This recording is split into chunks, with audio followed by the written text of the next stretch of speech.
Bihar DElEd का form भरने के लिए आपको गूगल में सर्च करना है dledbihar.com/login। ये लिंक मैं आपको वीडियो के डिस्क्रिप्शन में भी दे दूंगा। जब आप ये सर्च करोगे तो कुछ इस तरह का पेज ओपन हो जाएगा। फॉर्म कैसे भरना है वो जानने से पहले आपको ये जानना जरूरी है कि इस फॉर्म को कौन कौन लोग भर सकते हैं। बिहार के स्टूडेंट तो इस फॉर्म को भर ही सकते हैं, इसके अलावा अदर स्टेट के स्टूडेंट भी इस फॉर्म को भर सकते हैं। इस फॉर्म को भरने वाले सभी स्टूडेंट का कम से कम 17 वर्ष उम्र होना चाहिए। एज कैलकुलेटर का भी लिंक मैं वीडियो के डिस्क्रिप्शन में दे दूंगा, वहां से आप जा करके अपना एज कैलकुलेट कर सकते हो। जो आपका डेट ऑफ बर्थ है 10th के मार्कशीट में, वो आपको यहाँ पर सेलेक्ट कर लेना है और यहाँ पर आपको देना है 1/1/2025, क्योंकि एज जो कैलकुलेट होगा वो 1/1/2025 तक कैलकुलेट होगा।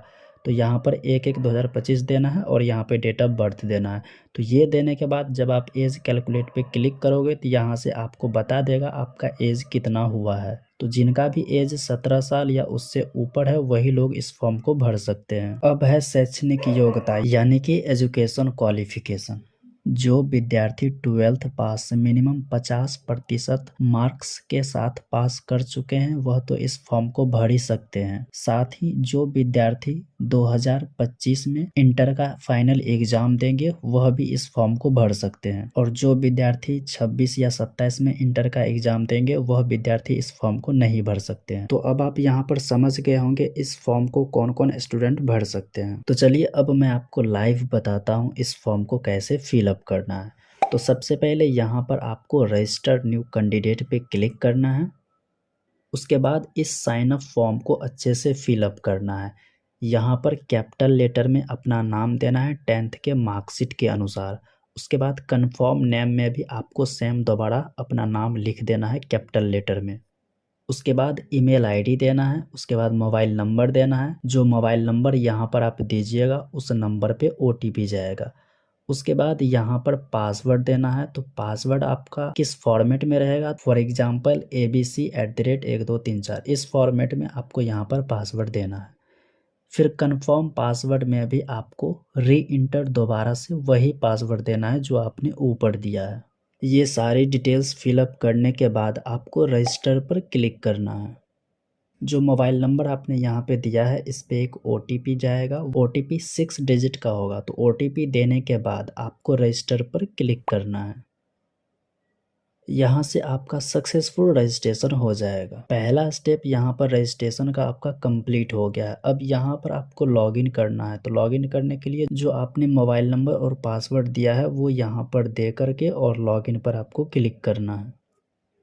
लॉगिन हो जाने के बाद कुछ इस तरह का पेज आपको देखने को मिलेगा। इस फॉर्म को सावधानी पूर्वक आपको अच्छे से फिलअप करना है, नहीं तो आपका आवेदन रिजेक्ट हो जाएगा। सबसे पहले यहाँ पर आपको BSEB यूनिक आईडी देना है। तो जो विद्यार्थी बिहार बोर्ड से 10th पास किए हैं उनके पास BSEB यूनिक आईडी नंबर होगा, वो आपको यहाँ पर देना है। ये देना अनिवार्य नहीं है।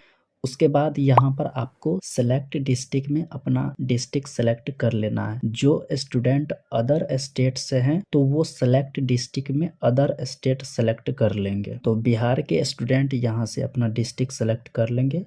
उसके बाद बिहार के निवासी हैं इसलिए बाय डिफ़ॉल्ट यहाँ पर यस रहेगा। फिर यहाँ पर आपको डोमिसाइल सर्टिफिकेट देना है। डोमिसाइल सर्टिफिकेट यानी कि निवास प्रमाण पत्र या फिर आवासीय भी उसको बोल सकते हैं। तो PDF फॉर्मेट में यहाँ पर आपको अपना निवास प्रमाण पत्र अपलोड करना है। कैंडिडेट नेम पहले से ही लिखा रहेगा। उसके बाद यहाँ पे आपको मदर नेम देना है। फिर दोबारा से री इंटर मदर नेम करना है। यहाँ पर सारी चीज़ें आपको 10th के मार्कशीट के अनुसार देना है। फिर फादर नेम देना है। फिर दोबारा से आपको फादर नेम देना है। ये सारा चीज़ आपको कैपिटल लेटर में देना है। फिर यहाँ पर आपको अपना डेट ऑफ बर्थ सेलेक्ट कर लेना है कैलेंडर के माध्यम से। तो जो आपके 10th के मार्कशीट में डेट ऑफ बर्थ होगा उसी के अनुसार यहाँ पर डेट ऑफ बर्थ आपको देना है। दोबारा से आपको री इंटर करना है डेट ऑफ बर्थ। फिर यहाँ से अपना जेंडर सेलेक्ट कर लेना है। फिर दोबारा से जेंडर सेलेक्ट कर लेना है। नेशनैलिटी यहाँ से आपको इंडियन सेलेक्ट कर लेना है। फिर यहाँ आपको कैटेगरी, तो जिस भी कैटेगरी से आप हैं, जनरल हैं तो जनरल सेलेक्ट कर लेना है। अगर आपके पास EWS सर्टिफिकेट है तो आपको EWS वाले को सेलेक्ट करना है। अगर आप EBC कैटेगरी से आते हैं तो EBC सेलेक्ट करना है। तो जो भी कैटेगरी से आप आते हैं आपको यहाँ से वो सेलेक्ट कर लेना है। उसके बाद आपको री इंटर कैटेगरी में भी आपको अपना कैटेगरी सेलेक्ट कर लेना है। फिर यहाँ से आपको अपना कैटेगरी सर्टिफिकेट अपलोड करना पड़ेगा। अगर आप EWS सेलेक्ट किए हैं तो आपको EWS सर्टिफिकेट अपलोड करना है। अगर आप ABC BC या फिर SC ST सेलेक्ट किए हैं तो आपको अपना कास्ट सर्टिफिकेट अपलोड करना है। जो डॉक्यूमेंट अपलोड कीजिएगा वो PDF फॉर्मेट में होना चाहिए। बिलोंग टू डिफरेंट्री वाले में जो स्टूडेंट विकलांग हैं वो यस सेलेक्ट करेंगे और जो विकलांग नहीं है वो नो सेलेक्ट करेंगे। अगर आप विकलांग वाले में यस सेलेक्ट करते हैं तो आपको अपना जो डिसेबिलिटी सर्टिफिकेट है वो अपलोड करना पड़ेगा। अगर आप एक्स डिफेंस या फिर रिटायर्ड पर्सन के डिपेंडेंट सन या अनमैरिड डॉटर हैं तो आपको यहाँ से यस सेलेक्ट करना है, अदरवाइज आपको यहाँ पे नो सेलेक्ट करना है। उसके बाद दोबारा से भी आपको सेम चीज़ वही सेलेक्ट करना है। अगर आपने 12th में उर्दू से पढ़ाई किया है तो यहाँ से आपको यस सेलेक्ट करना है, अदरवाइज आपको नो सेलेक्ट कर लेना है। फिर दोबारा से आपको वही चीज़ें सेम रिपीट करना है। यहाँ पे सारी चीज़ें आपको 2 बार करनी है जिससे आपका फॉर्म में किसी भी तरह का गड़बड़ी ना हो।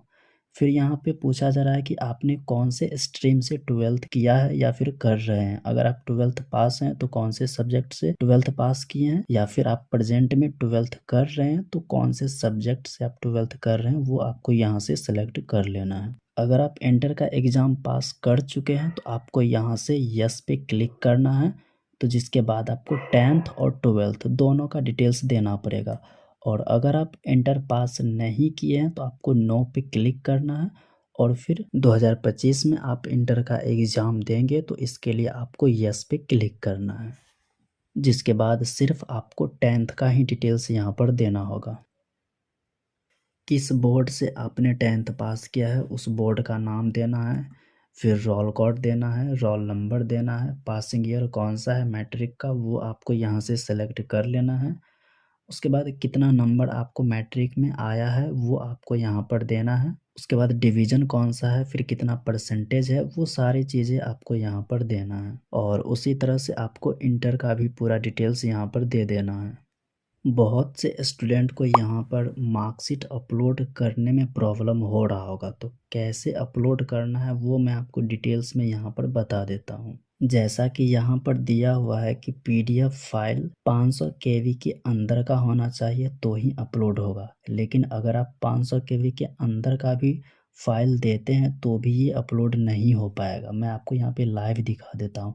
सबसे पहले ये जो 10th का मार्कशीट है इसके प्रॉपर्टी में जा कर के इसका साइज़ मैं आपको दिखा देता हूँ कितना KB का है।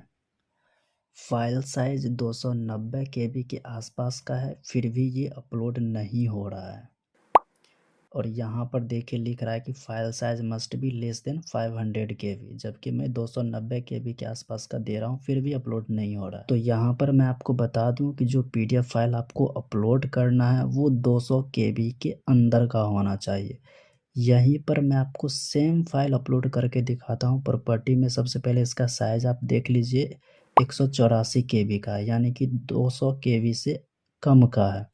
तो 200 KB से कम का जब मैं यहाँ पे PDF फाइल अपलोड कर रहा हूँ तो ये सक्सेसफुल अपलोड हो जाता है। यहाँ पे जो लिखा हुआ है जो PDF फाइल है वो मैक्सिमम 500 KB तक का अपलोड किया जा सकता है, बट यहाँ पर आप जब अपलोड करोगे तो अपलोड नहीं होगा। यहाँ पे सिर्फ 200 KB के अंदर का जो फाइल होगा वही अपलोड होगा। तो ये चीज़ आप ध्यान रखिएगा, जो भी PDF फाइल आप अपलोड कीजिएगा उसका साइज़ 200 KB के अंदर का होना चाहिए तो ही यहाँ पे अपलोड होगा।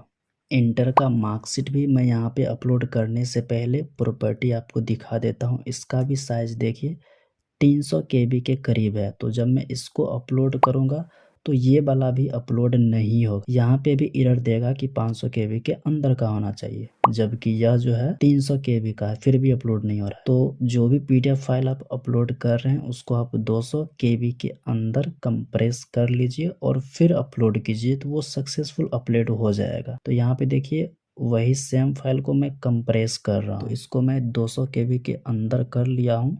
184 KB का ये फाइल हो गया है 12th वाला। अब मैं इसको अपलोड करूँगा तो ये अपलोड हो जाएगा। यहाँ पे प्रॉपर्टी भी मैं आपको दिखा देता हूँ, 184 केबी का ये फ़ाइल साइज़ है और ये देखिए अब सक्सेसफुल अपलोड हो गया है।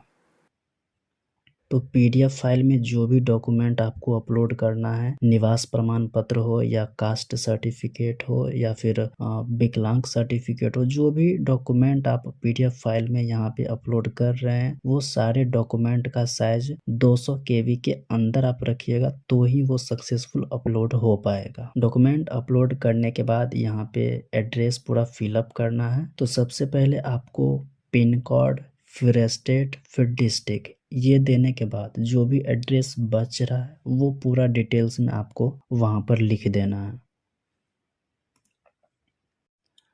अगर आपका परमानेंट और कॉरस्पॉन्डेंस एड्रेस दोनों सेम है तो आपको इस बॉक्स पे टिक करना है, तो ऊपर जो भी आपने एड्रेस फिलअप किया है वो सारा यहाँ पे फिलअप हो जाएगा।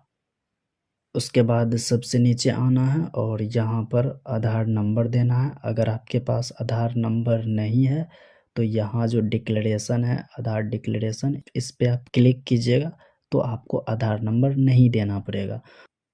अब यहाँ पे फ़ोटो अपलोड करना है, तो बहुत से स्टूडेंट को फ़ोटो अपलोड करने में भी प्रॉब्लम हो रहा है।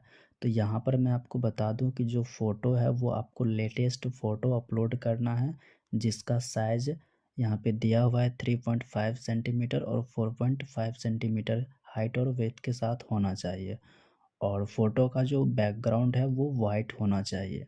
यहाँ पे जो फ़ोटो का साइज़ दिया हुआ है 20 से 100 केबी के अंदर, तो मैं आपको बता दूं कि आप यहाँ पे अगर 100 केबी के अंदर का साइज़ वाला फ़ोटो अपलोड करते हैं तो वो भी यहाँ पे एरर देगा और अपलोड नहीं होगा।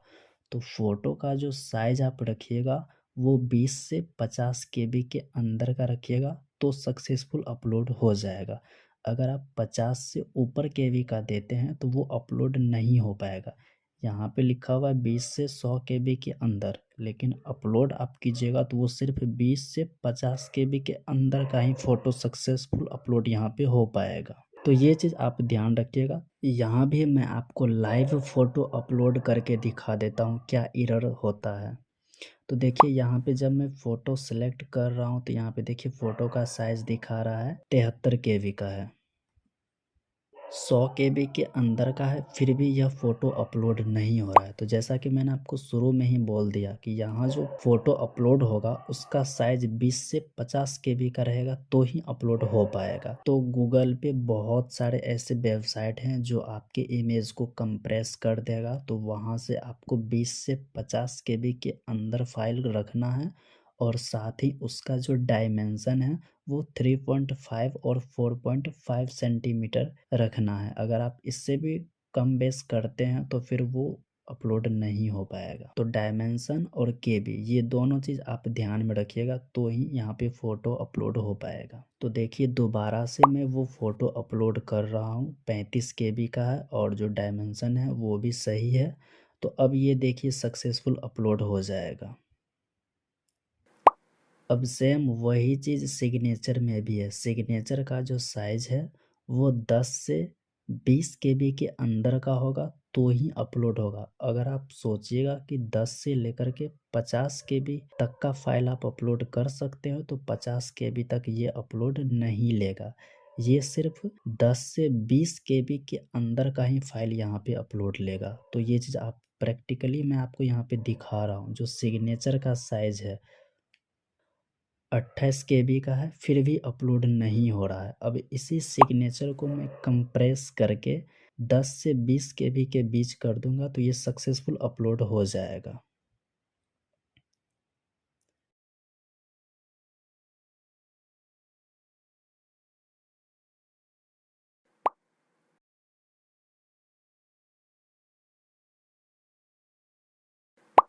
तो अब आप अच्छे से समझ गए होंगे कि पीडीएफ फाइल को 200 केबी से अंदर रखना है और जो फ़ोटो है उसको 50 केबी से अंदर रखना है और सिग्नेचर को 10 से 20 केबी के अंदर रखना है तो ही डॉक्यूमेंट आपका अपलोड हो पाएगा।